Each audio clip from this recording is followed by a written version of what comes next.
अगला क्वेश्चन है हमारे पास स्मॉल इंटेस्टाइन के डिफरेंट म्यूकोसा की मॉडिफिकेशन है वो क्या है। सबसे पहले होती है प्लाका सर्कुलरिस। प्लाका सर्कुलरिस को हम बॉल ऑफ क्रैकनिंग भी कहते हैं।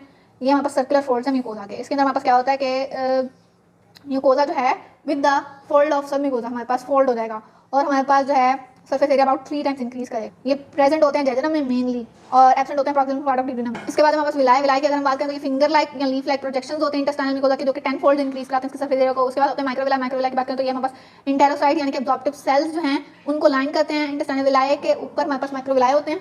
माइक्रोविलाई जो है वो हमारे पास 20 टाइम बढ़ा देते हैं सरफेस एरिया को। इसके बाद हमारे पास क्रिप्टोफ्लाइबर्कन ये हमारे पास कराते हैं म्यूकोजल सरफेस एरिया को इंक्रीज अबाउट 0.4 mm डीप होते हैं यहाँ पास, जहाँ पे इंटेस्टाइनल ग्लैंड्स प्रेजेंट होते हैं वहाँ पे बेस ऑफ विलाई के ऊपर ये प्रेजेंट होते हैं क्रिप्टोफ्लाइबर्कन। इसके बाद अगला क्वेश्चन अब हमारे पास स्पर्मेटोजेनिक सेल्स ऑफ टेस्टिस। इसमें हमारे पास 3 तरह के सेल होते हैं, type A dark, type A pale cell और टाइप बी सेल स्पर्मेटोगोनिया के अंदर। उसके बाद हमारे पास बनते हैं स्पर्मेटोगोनिया से टाइप ए से टाइप ए डार्क जो अपनी पॉपुलेशन में मेंटेन करते हैं टाइप ए पेल बनाते हैं। टाइप ए पेल जो है वो हमारे पास अपनी पॉपुलेशन में मेंटेन करते हैं टाइप बी बनाते हैं। टाइप बी से हमारे पास बनते हैं primary spermatocyte. Primary spermatocyte large germ cells हैं, लार्जेस्ट जर्म सेल्स हैं जो कि हमारे पास middle region of germinal epithelium को ऑक्यूपाई करते हैं और ये हमारे पास इनका लार्ज न्यूक्लियाई होता है।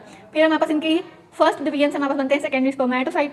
फर्स्ट से बनते हैं प्राइमरी, सेकंड से बनते हैं सेकेंडरी स्पर्मेटोसाइट। सेकेंडरी स्पर्मेटोसाइट जो स्मॉलर सेल होते हैं जो कि प्राइमरी से बन रहे होते हैं। फिर हमारे पास बनते हैं स्पर्मेटिड जो कि हमारे पास मियोसिस 2 के रिजल्ट में हमारे पास बनते हैं from the secondary spermatocyte. Smaller cell होते हैं और इनके पास साइटोप्लाज्म है वो स्कार्स होते हैं और सिर्फ न्यूक्लियस ही होता है मेनली। फिर ये मैच्योर होकर स्पर्म बन जाते हैं। ये हमारे पास सेमिनिफरस ट्यूब्यूल के अंदर जर्मिनल एपिथेलियम से हमारे पास बन रहे हैं स्पर्मेटोगोनिया। स्पर्मेटोगोनिया से प्राइमरी, प्राइमरी से सेकेंडरी, सेकेंडरी से स्पर्मेटिड और स्पर्मेटिड के बाद ये हो जाते हैं mature sperms like this with head, tail and neck. इसके बाद हमने 4 माइक्रोस्कोपिक स्ट्रक्चरल डिफरेंस बताने हैं एसोफेगस के बिगिनिंग और एंड के दरमियान में, और हमने मेंशन करना है epithelial changes of digestive tracts जो स्टमक से एसोफेगस से लेकर एंड में एनल कैनाल तक जितनी भी कलमनर चेंजेस आ रही हैं एपिथेलियम की चेंजेस आ रही है वो हमने बतानी है। बिगिनिंग ऑफ एसोफेगस की बात करें तो इधर होता है हमारे पास stratified squamous non keratinized epithelium, क्योंकि हमारे पास ये माउथ से कॉन्टिन्यूस है, माउथ के अंदर टंग के अंदर यही वाली एसोफेगस एपिथेलियम प्रेजेंट है तो वही कॉन्टिन्यूस हो जाएगी विदाउट कनेक्टिव टिश्यू और मस्कुलरस म्यूकोसा लैमिना प्रोप्रिया होगा लेकिन कनेक्टिव टिश्यू पेपिला नहीं होगा। इसके अंदर हमारे पास same as upper oesophagus epithelium हमारे पास सेम ही होती है लेकिन यहाँ पे tissue papilla, connective tissue papilla present होते हैं। एपिथेलियम कौन से stratified squamous non keratinized epithelium. यहाँ पे हमारे पास सब म्यूकोजल ग्लैंड और मस्कुलरस म्यूकोसी एब्सेंट होते हैं। लोअर 1/3 के अंदर हमारे पास सब म्यूकोजल ग्लैंड और मस्कुलरस म्यूकोसी प्रेजेंट होते हैं। उसके बाद हमारे पास स्केलेटल मसल जो है वो मस्कुलरस एक्सटर्ना के अंदर प्रेजेंट होते हैं, जबकि हमारे पास लोअर थर्ड के अंदर स्मूथ मसल प्रेजेंट होते हैं। इनका जो मिडल पार्ट होता है वहाँ पे दोनों मसल्स प्रेजेंट होते हैं। इसके अंदर हमारे पास आउटर मोस्ट लेयर होती है एडवेंटिशिया और जबकि लोअर एसोफेगस के अंदर हमारे पास आउटर मोस्ट होती है सीरोजा। इसके अलावा हमारे पास रिफ्लेक्स एसोफेजाइटिस जो है वो एसोफेगस की इंद्रिय जिसके अंदर हमारे पास न्यूट्रोफिल पॉलीमॉर्फ प्रेजेंट होंगे एपिथेलियम और लैमिना प्रोप्रिया में। इसके बाद हमारे पास है अगला पार्ट था कि स्टमक से लेकर एनल कैनाल तक जितनी भी ट्रांजिशनल चेंजेस आ रही हैं एपिथेलियम की वो बतानी है। स्टमक के अंदर हमारे पास होती है simple columnar epithelium. Small intestine के अंदर भी simple columnar epithelium with 5 type of cell, enterocyte, goblet, enteroendocrine, Paneth, M cell. Colon के अंदर भी हमारे पास सिंपल कलमनर एपिथेलियम होती है जिसके अंदर इंटेरोसाइट और गॉबलेट सेल होते हैं। रेक्टम के अंदर भी सिंपल कलमनर एपिथेलियम होती है। एनल कैनाल में ऊपर वाली साइड पे हमारे पास सिंपल कलमनर एपिथेलियम होती है। एनल वैल से अबव और एनल वैल से बिलो हमारे पास stratified squamous non keratinized epithelium होती है एनल वैल से बिलो। इसके बाद हमारे पास क्वेश्चन है पाइट्यूटरी ग्लैंड का। पाइट्यूटरी ग्लैंड में पास डिस्टेलिस के अंदर जो क्रोमोफिल्स होते हैं उनको टेबुलर फॉर्म में लिखना है और हमने बताना है कि ट्यूमर जो अराइज करा इस रीजन में वो क्या है। क्रोमोफिल्स होते हैं वो 50% होते हैं पास डिस्टेलिस के अंदर क्रोमोफिल और 50% क्रोमोफोर्स होते हैं जो कि कलर नहीं लेते। अब इसके अंदर से हमारे पास 5 तरह के सेल्स हैं पाइट्यूटरी ग्लैंड के, वो हमने लिखने हैं सोमेटोट्रॉप्स, लेक्टोट्रॉप या मेमोट्रॉप, गनेडोट्रॉप, थायरोट्रॉप और कॉर्टिकोट्रॉप्स। 40% एसिडोफिल्स और 10% बेसोफिल्स 50% में से। उसके बाद हमारे पास tumour arising from this region benign यानी कि इसी रीजन के अंदर प्रेजेंट रहता है। 2/3 जो है हमारे पास प्रोड्यूस करता है हार्मोन और सिम्टोमेटिक सिम्टम्स कॉज करता है। एक्सेसिव अमाउंट अगर ग्रोथ हार्मोन, प्रोलैक्टिन, एड्रेनोकॉर्टिकोट्रोपिक और टीएसएच इन सबकी एक्सेस अमाउंट होगी और इन्हीं सबसे हमारे पास सिम्टम आएंगे। इसके बाद हमारे पास जो पोस्टीरियर पार्ट है रेटिना का उसका माइक्रोस्कोपिक स्ट्रक्चर बताना है, पोस्टीरियर ऑप्टिकल पार्ट। अब रेटिना के अंदर हमारे पास 4 तरह के सेल होते हैं, कौन कौन से, फोटोरिसेप्टर रॉड्स और कोन्स, उसके अलावा बाइपोलर सेल और गैंग्लियन सेल। रेटिना की सबसे पहले आती है पिगमेंट एपिथेलियम की लेयर, फिर लेयर आती है रॉड्स और कोन्स की, फिर आती है हमारे पास एक्सटर्नल लिमिटिंग मेम्ब्रेन, फिर आती है आउटर न्यूक्लियर लेयर जिसके अंदर हमारे पास रॉड्स और कोन्स के न्यूक्लियाई होते हैं, फिर आती है आउटर प्लेक्सिफॉर्म लेयर, फिर आती है इनर न्यूक्लियर लेयर, उसके बाद आती है इनर प्लेक्सिफॉर्म, फिर ganglion layer, optic nerve layer और इनर लिमिटिंग मेम्ब्रेन। सबसे पहले हमारे पास आएगी रेटिनल पिगमेंट एपिथेलियम जिसके अंदर हमारे पास मेलानिन डिपॉजिट हुआ होता है। इसके बाद हमारे पास आती है layers of rods and cones. Layers of rod and cone के अंदर हमारे पास रॉड और कोन सेल्स प्रेजेंट होते हैं। उसके बाद आती है external limiting membrane. External limiting membrane के अंदर एक्सटर्नल लिमिटिंग मेम्ब्रेन जो है इधर हमारे पास होते हैं मूलर सेल, एक मूलर सेल के आउटर सेगमेंट रॉड्स और कोन्स के साथ अटैच हुए होते हैं। फिर हमारे पास आउटर न्यूक्लियर लेयर आती है जिसके अंदर हमारे पास रॉड्स और कोन्स के न्यूक्लियर आते हैं। फिर आती है आउटर प्लेक्सिफॉर्म लेयर जहाँ पे हमारे पास साइनेप्सिस होता है गैंग्लियन सेल्स बाइपोलर सेल और रॉड्स और कोन्स के दरमियान में। फिर हमारे पास बाइपोलर सेल के न्यूक्लियस आते हैं इनर न्यूक्लियर लेयर के अंदर। फिर हमारे पास इनर प्लेक्सिफॉर्म लेयर होती है, वहाँ पे हमारे पास साइनेप्स बनता है गैंग्लियन सेल और बाइपोलर सेल के अंदर। फिर हमारे पास आता है गैंग्लियन सेल लेयर, वहाँ पे गैंग्लियन सेल के न्यूक्लियर होते हैं। फिर हमारे पास आता है नर्व फाइबर लेयर, इसके अंदर ऑप्टिक नर्व के फाइबर्स होते हैं। फिर आती है इनर लिमिटिंग मेम्ब्रेन, यहाँ पे मूलर सेल के जो कौन से सेगमेंट होते हैं, मूलर सेल की बेसमेंट मेम्ब्रेन आती है, यानी कि जहाँ पे प्लेक्सिफॉर्म आएगा वहाँ पे साइनेप्सिस होगा, जहाँ पे न्यूक्लियर लेयर आएगा वहाँ पे सेल के न्यूक्लियर आएंगे। 4 तरह के हमने सेल पढ़े हैं, कौन कौन से, रॉड्स, कोन्स और बाइपोलर सेल्स और गैंग्लियन सेल्स। यहाँ पे रॉड्स और कोन्स के आएंगे, यहाँ पे बाइपोलर सेल के न्यूक्लियस आएंगे और गैंग्लियन सेल लेयर के अंदर गैंग्लियन सेल के आएंगे। इसके बाद हमारे पास एल्वियोलर सेल और उसकी types of function. Type 1 alveolar cell जो है वो हमारे पास 95% होते हैं, लंग एल्वियोलाई में लाइन करते हैं और ये थिन ब्लड एयर बैरियर बनाते हैं ताकि हमारे पास गैसेस एक्सचेंज हो सके।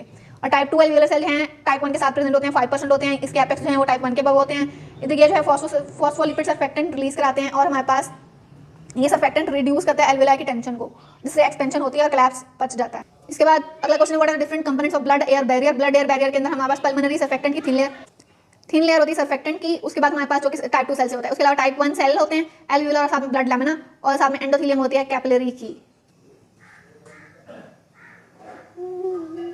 सबसे पहले आएगी सर्फेक्टेंट लेयर, फिर आएगा एल्वियोलर सेल, फिर आएगा हमारे पास एंडोथेलियल कैपिलरी की वॉल, इन दोनों की बेसमेंट मेम्ब्रेन आपस में फ्यूज की भी होगी, फिर आ जाएगा ब्लड सेल, यहाँ से डिफ्यूजन हो जाएगी। नेक्स्ट क्वेश्चन है हमारे पास टेबुलेटेड मैनर में हमने एपिथेलियल चेंजेस बनानी है रीनल ट्यूब्यूल की। अब रीनल ट्यूब्यूल में सबसे पहले होता है वुमेन्स कैप्सूल। वुमेन्स कैप्सूल में हमारे पास एक्सचेंज होना है तो हमारे पास सिंपल स्क्वैमस एपिथेलियम होती है, सिंपल स्क्वैमस एपिथेलियम और क्यूबाइडल हो जाती है जहाँ से ये प्रॉक्सिमल ट्यूब्यूल बनना स्टार्ट होता है। पीसीटी के अंदर सिंपल क्यूबाइडल, डीसीटी के अंदर descending thick segment of loop of Henle के अंदर सिंपल क्यूबाइडल, फिर डिसेंडिंग थिन सेगमेंट के अंदर भी एक्सचेंज है, वहाँ पे भी सिंपल स्क्वैमस, असेंडिंग थिन में भी एक्सचेंज है, वहाँ पे भी सिंपल स्क्वैमस। फिर हमारे पास असेंडिंग थिक में क्यूबाइडल, डीसीटी के अंदर सिंपल क्यूबाइडल, कलेक्टिंग डक्ट के अंदर सिंपल क्यूबाइडल और कलेक्टिंग डक्ट के अंदर जाके हो जाएगी सिंपल कलमना। जहाँ जहाँ हमारे पास एक्सचेंज की प्रोसेस है वुमेन्स कैप्सूल, उसके अलावा असेंडिंग थिन सेगमेंट और डिसेंडिंग थिन सेगमेंट, यहाँ पे सिंपल स्क्वैमस, बाकी सारी जगह simple cuboidal except collecting duct, वहाँ पे आ जाएगी सिंपल कलमना। नेक्स्ट क्वेश्चन है हमारे पास जेजी ऑपरेटर्स क्या है, उसके कंपोनेंट्स क्या है, उसकी सिग्निफिकेंस क्या है। जेजी ऑपरेटर्स के अंदर हमारे पास जुक्स्टाग्लोमेरुलर सेल्स होते हैं जो कि हमारे पास मॉडिफाइड स्मूथ मसल्स हैं of efferent arteriole. Efferent arteriole के ही जो मसल्स हैं वो मॉडिफाई होकर हमारे पास बनाते हैं जेजी सेल। इसके अंदर हमारे पास होता है मैकुला डेंसा होता है, इसके साथ एक तो आगे जेजी सेल, दूसरा हो गया मैकुला डेंसा। मैकुला डेंसा जो है वो डिस्टल कॉन्वोल्यूटेड ट्यूब्यूल के सेल्स होते हैं। Simple cuboidal epithelium of distal convoluted tubule comes to tall columnar epithelium हो जाती है वहाँ पे और वो हमारे पास बन जाते हैं मैकुला डेंसा के सेल। उसके बाद हमारे पास आते हैं extra glomerular mesangial cell. Extra glomerular mesangial cell जो हैं वो हमारे पास रिजेंबल करते हैं इंट्रा ग्लोमेरुलर के साथ और हमारे पास कंटीजियस होते हैं। इसके अलावा हमारे पास क्या आता है सराउंडिंग रीनल कॉर्पसल, जो इसको रीनल कॉर्पसल का एरिया सराउंड करा होता है वो आ जाता है, जो कि हमारे पास dark staining proximal convoluted tubules और डिस्टल कॉन्वोल्यूटेड ट्यूब्यूल, यानी कि जो सारा एरिया इनको सराउंड करा होता है वो आ जाता है। डिस्टल कॉन्वोल्यूटेड ट्यूब्यूल का, प्रॉक्सिमल का और रीनल कॉर्पसल का फंक्शनल सिग्निफिकेंस ये है कि हमारे पास सिस्टेमिक ब्लड प्रेशर को, उसके चेंजेस को मॉनिटर करते हैं। इसमें हमारे पास होता है एक्चुअली ये है कि जो हमारे पास मैकुला डेंसा सेल हैं ये हमारे पास सोडियम के प्रेशर को मेजर करते हैं, सोडियम के कंसंट्रेशन को। अगर हमारे पास सोडियम की कंसंट्रेशन कम है तो हमारे पास, इसका मतलब हमारे पास फिल्ट्रेट थोड़ा आ रहा है, ब्लड का वॉल्यूम थोड़ा है, ब्लड का वॉल्यूम थोड़ा है तो हमें ब्लड प्रेशर थोड़ा है, ब्लड प्रेशर थोड़ा है तो हमें बढ़ाना है। तो हमने क्या करना है कि एक तो हमने एफरेंट्स को डायलेट कर देना है, दूसरा हमने क्या करना है कि आगे ईफरेंट को कंस्ट्रिक्ट कराने के लिए जेडी सेल जो है वो रेनिन रिलीज करेंगे। वो रेनिन जो है वो एंजियोटेंसिन पैक करेगा, वो एंजियोटेंसिनोजन को एंजियोटेंसिन 1 में कन्वर्ट करेगा, वो 2 में कन्वर्ट होगा, वो जाके हमारे पास एल्डोस्टेरॉन रिलीज करेगा। एल्डोस्टेरॉन क्या करेगा, रेनिन हमारे पास ईफरेंट को डिक्रीज करा देगा और हमारे पास एल्डोस्टेरॉन क्या करेगा, सोडियम की रीअब्जॉर्प्शन को बढ़ा देगा, जिससे ब्लड के अंदर सोडियम बढ़ जाएगा वापस और ब्लड प्रेशर मेंटेन हो जाएगा। ये हमारे पास जेजी ऑपरेटर्स, जिसके अंदर हमारे पास आ गया जेडी सेल। उसके बाद डिस्टल कॉन्वोल्यूटेड ट्यूब्यूल के मैकुला डेंसा, उसके अलावा आ जाएंगे एक्स्ट्रा मेसेंजियल सेल्स और एफरेंट ईफरेंट आर्टिकल और रीनल कॉर्पसल का जो एरिया इनको सराउंड करा होगा वो। इस तरह हमारे पास बन जाएगा जुक्स्टाग्लोमेरुलर ऑपरेटर्स। इसके बाद हमारे पास अगला क्वेश्चन है endocrine cell of thyroid gland. Thyroid gland के अंदर दो ही सेल होते हैं, follicular cell, parafollicular cell. Follicular cell के एक्सक्रीशन क्या है, थायरॉक्सिन T3 और T4, ट्राइआडोथायरोनिन और थायरॉक्सिन T4। पैराफॉलिकुलर सेल से कैल्सिटोनिन रिलीज होता है। उसके बाद हमने बनानी है histology of thyroid follicle. Thyroid follicle जब वो एक्टिव स्टेट में, ये हमारे पास थायराइड ग्लैंड है, इसके अंदर हमारे पास थायराइड फॉलिकल आ जाएगा विद सिंपल क्यूबाइडल एपिथेलियम, ठीक है। और हमारे पास ये आ जाएंगे जो दूसरे सेल थे पैराफॉलिकुलर सेल, ठीक है। ये फॉलिकुलर सेल है, ये पैराफॉलिकुलर सेल है। फॉलिकुलर सेल के अंदर कोलाइड बढ़ा हुआ होता है, कोलाइड के अंदर हमारे पास थायराइड हार्मोन होते हैं और हमारे पास पैराफॉलिकुलर सेल जो है उसके लार्ज न्यूक्लियस बनाना है और बस। इसके बाद हमारे पास सेमिनेफ्रस ट्यूब्यूल की डायग्राम बनानी है और साथ में हमने बताना है secretory cell of islet of Langerhans. Islet of Langerhans के अल्फा बीटा डेल्टा और पीपी सेल होते हैं। यहाँ से हमारे पास glucagon insulin somatostatin D1 extra डाला इन्होंने VIP vasoactive peptide release होता है, पैंक्रियाटिक पॉलीपेप्टाइड रिलीज होता है। ये हमारे पास सेमिनेफ्रस ट्यूब्यूल की डायग्राम है जिसके अंदर हमारे पास बेसमेंट मेम्ब्रेन के नजदीक कौन से होंगे, स्पर्मेटोगोनिया, फिर primary spermatocytes, secondary spermatocytes, spermatids और फिर हमारे पास बन जाएंगे मैच्योर स्पर्म। 4 लेयर बनानी हमने यहाँ पे। तो ये दरमियान में बड़े बड़े सेल जो हैं हमारे पास सर्टोली सेल्स और इसके अलावा ब्लड वेसल्स बना देंगे। इसके बाद यूरेटर का कट सेक्शन की बात करनी है। यूरेटर का कट सेक्शन हमने पहले भी देखा है, दोबारा देख। ये हमारे पास यूरेटर का स्टार शेप ल्यूमेन आ गया विद ट्रांजिशनल एपिथेलियम, साथ में आ गया lamina propria, no submucosa, inner longitudinal outer circular muscles, muscularis externa clear आ गया और साथ में आ गया हमारे पास एडवेंटिशिया।